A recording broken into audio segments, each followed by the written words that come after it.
اعوذ باللہ من الشیطان الرجیم بسم اللہ الرحمن الرحیم نحمدہ و نصلی علی رسولہ الکریم واشرف الانبیاء والمرسلین۔ اللہ دی تعریف توصیف تو بعد لکھاں کروڑاں درود و سلام نبی پاک دی ذات بابرکات پہ، اہل بیت پہ۔ اہل بیت سے ایک آج بڑی عظیم ترین ہستی کا میں تذکرہ کرنے لگا ہوں۔ نام ہے ان کا حضرت فاطمہ، مشہور ہوئی ہیں ام بنین کے نام سے۔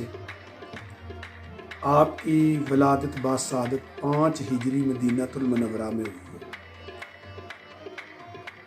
حضرت علی کرم اللہ وجہ سرکار کی پہلے ازواج مطہرہ جو تھی حضرت فاطمہ الزہرا سلام اللہ علیہ، ان کے وصال مبارک کے بعد حضرت علی کرم اللہ وجہ شیر خدا نے اپنے بڑے بھائی عقیل بن ابو طالب اور جعفر بن ابو طالب سے مشورہ کیا کہ آپ کسی بڑی دلیر کوئی برادری ہو، کوئی قبیلہ ہو، بڑا مضبوط قبیلہ، دلیر بہادر اس کی داستان ہو، ایسا اچھا قبیلہ ہو، سمجھا سلجھا بھی ہو، تو وہاں سے کوئی رشتہ ڈھونڈو۔ تو دونوں بھائیوں نے مشورہ کر کے ساروں نے تو یہ ام بنین کے لیے گئے، کیونکہ ان کی بڑی شہرت تھی۔ مولا علی کی زوجیت میں آنے سے پہلے بھی ان کی بڑی عرب میں شہرت تھی، عزت تھی۔ تو ویسے بھی قبیلہ قریش جو نبی پاک سرکار دو عالم کا قبیلہ ہے، اس کے بعد سب سے معزز جو قبیلہ تھا وہ یہ قبیلہ کلاب تھا۔ ان کا تعلق قبیلہ کلاب سے تھا، باپ کا نام حزام تھا، تو فاطمہ بنت حزام ان کے گھر پہ رشتے کے لیے مولا علی سرکار کے بڑے بھائی گئے۔ تو ان کے والد محترم جو ہے ان کو ان کی بیوی ایک خواب سنا رہی ہے، وہ خود بھی انہوں نے ایک خواب دیکھا ہے۔ تو ایسے جس دن مولا علی سرکار کا رشتہ مبارک طے ہونے کے لیے جانا تھا، ان کی ماں نے بھی رشتہ ایک خواب دیکھا ہے، باپ نے بھی دیکھا، اور خود بذات خود یہ جو ام بنین رضی اللہ تعالی عنہ ہے، انہوں نے بھی ایک خواب دیکھا ہے۔ تو وہ ایسے بیان کر رہے ہیں ایک دوسرے سے۔ تو جو حضرت حزام رضی اللہ تعالی عنہ ہے، انہوں نے بھی خواب میں دیکھا کہ وہ ایک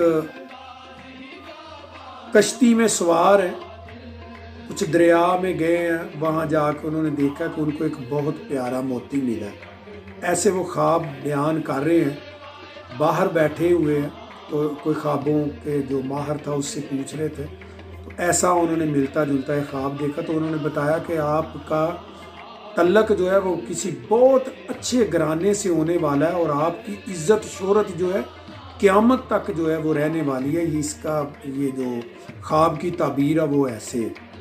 تو گھر میں جو ام بنین رضی اللہ تعالی عنہ جو ہے وہ اپنی والدہ محترمہ سے یہ بیان فرما رہی ہیں کہ امی جان، میں نے بھی یہ رات خواب دیکھا کہ میری جولی میں ایک چاند اور 3 ستارے جو ہیں وہ اتر کے میری جولی میں آ گئے ہیں۔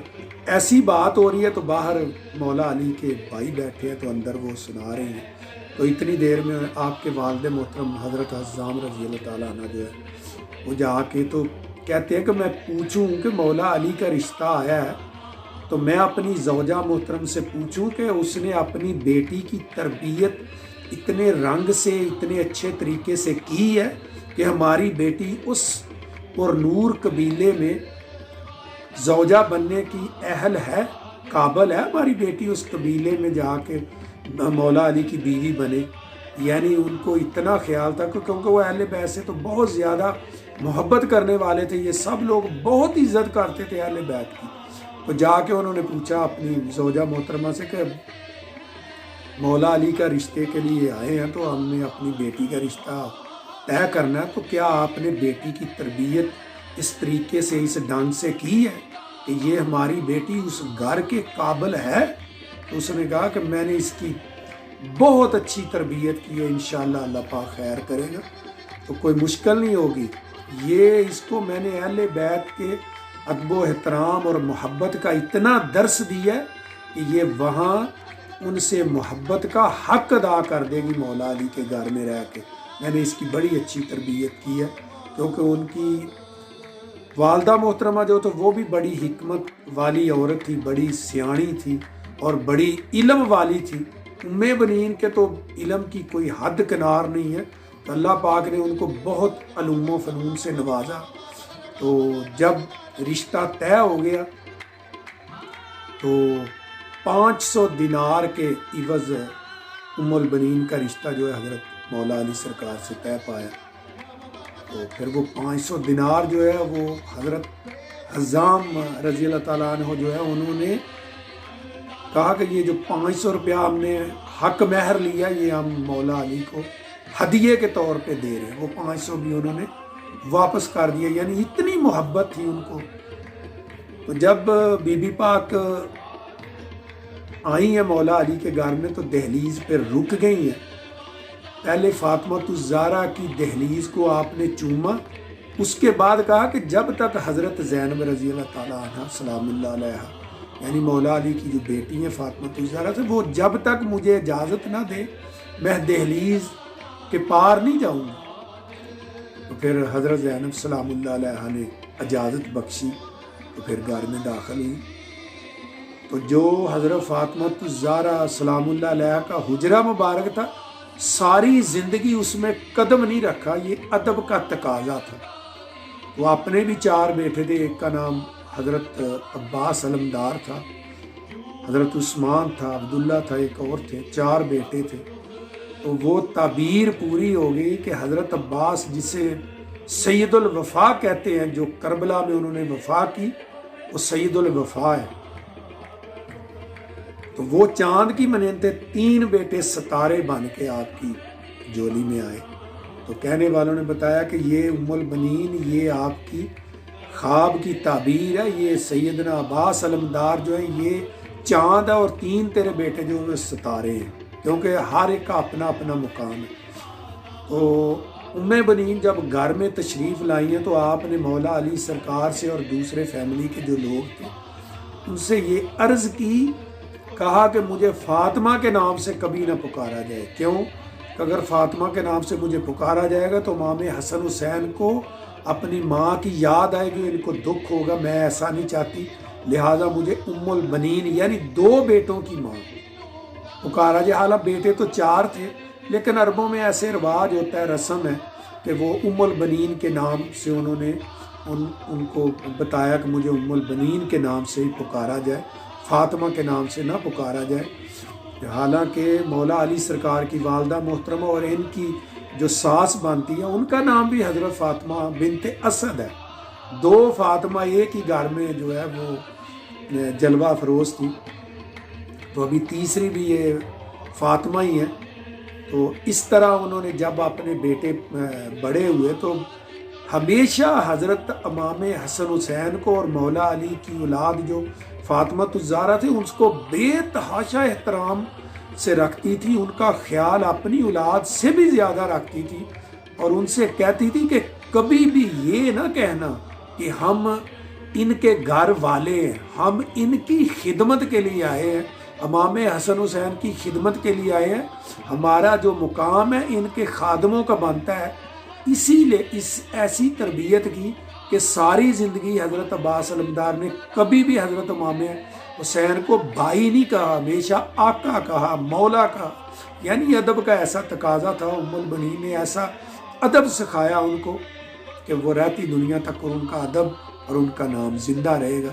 تو وہ ہمیشہ جو امام حسن حسین تھی ان کی عزت و احترام اپنی سکی اولاد سے بڑھ کے کرتی تھی، یعنی کہ یہ بھی دنیا میں مثال ہے کہ کوئی بھی ماں اپنی حقیقی اولاد سکی اولاد سے بڑھ کر دوسرے کو محبت نہیں کرتے، لیکن ان کا وتیرہ تھا کہ یہ ہمیشہ امام حسن حسین اور حضرت زینب ام کلثوم سے اپنی اولاد سے بڑھ کے محبت کرتے، اور ساری زندگی اولاد نے بھی آپ نے بھی کبھی یہ نہیں کہا کہ ہم آپ کے گھر والے ہیں، ہمیشہ یہ کہا کہ ہم آپ کے خادم ہیں، خدمت گار ہیں، ہم آپ کی خدمت کے لیے آئے۔ اور ام بنین رضی اللہ تعالیٰ جو ہے انہوں نے واقعی حضرت علی اور ان کا گھرانہ جو چھوٹا سا تھا ان کی خدمت کا اور خدمت گاری کا حق ادا کر دیا تھا۔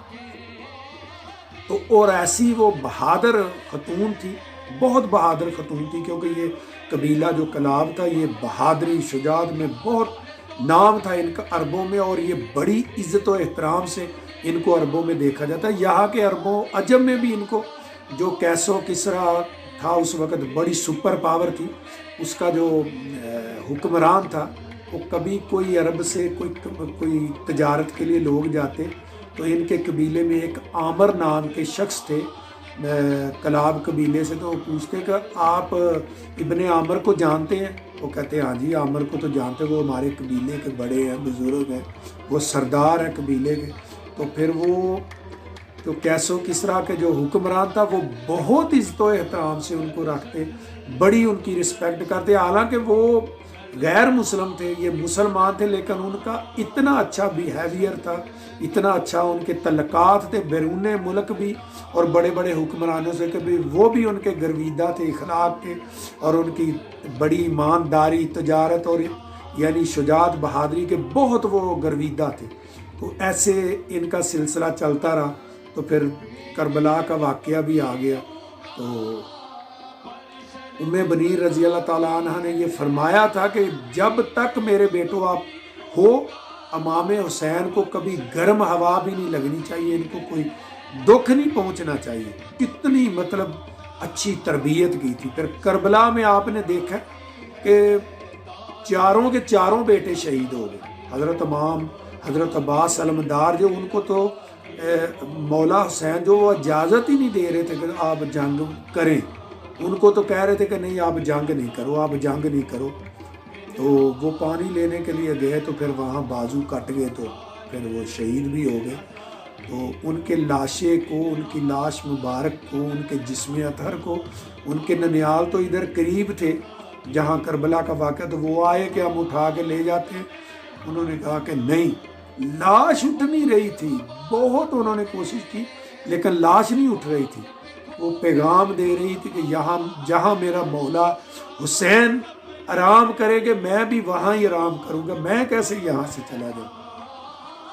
تو آج بھی کہتے ہیں کہ اس وقت تو وہ پانی ان کے لبوں کو ترستا تھا، تو ابھی ریگستان میں ان کا جو مزار شریف ہے سیدنا عباس علمدار کا، اس کے چاروں طرف لوگوں کو نہیں پتا کہ پانی آیا کدھر سے ہے، جاتا کدھر ہے، چاروں طرف آج تک طواف کر رہا ہے کہ ہونٹ ان کے پانی کو نہیں ترسے، پانی ترسا تھا کہ عباس کے یا اہل بیت کو ہونٹ جو ہے مجھے وہ چھو لے، ورنہ تو وہ پانی کے اگر سورج کو بھی حکم دیتے تو پانی سورج بھی برسا دیتا، آسمان سے بھی بارش بھی برس سکتی تھی، دریا بھی چل کے آ سکتا تھا۔ یہ تو بہت بڑے لوگ ہیں جہاں ہر چیز امامتیں جو ہے ان کے قدموں کی خاک سے نکلتی ہیں۔ تو پھر انہوں نے اجازت ہی نہیں دی تو وہ پھر شہید ہو گئے۔ لیکن جب تک حضرت عباس علمدار حیات تھے انہوں نے امام حسین کو کوئی تکلیف نہیں پہنچنے دی۔ تو جب ہی کربلا کا واقعہ ہوا تو اس کے بعد ام بنین رضی اللہ تعالیٰ بہت غمزدہ رہتی تھی، اور ہمیشہ یہ بات کہتی تھی کہ اگر عباس کے علمدار کے اگر بازو نہ کٹتے تو کسی کی جرت نہ تھی کہ امام حسین کی طرف بڑھتا۔ اسی کے ساتھ میں اس کو مکمل کر رہا ہوں۔ اللہ پاک انہی اہل بیت کی محبت ہمارے دل میں اجاگر رکھے، دنیا میں بھی اور آخرت میں۔ اللہ پاک انہی کے وسیلے سے ہمارے رزق، ہماری مشکلیں آسان کرے، رزق وسیع کرے، دنیا ہماری بھی اچھی کرے، آخرت میں بھی انہی کے وسیلے سے اللہ پاک ہماری مغفرت فرمائے۔ وآخر دعوانا ان الحمدللہ رب العالمین۔ الصلاۃ والسلام علی رسول الکریم اشرف الانبیاء والمرسلین وخاتم النبیین۔ السلام علیکم ورحمۃ اللہ وبرکاتہ۔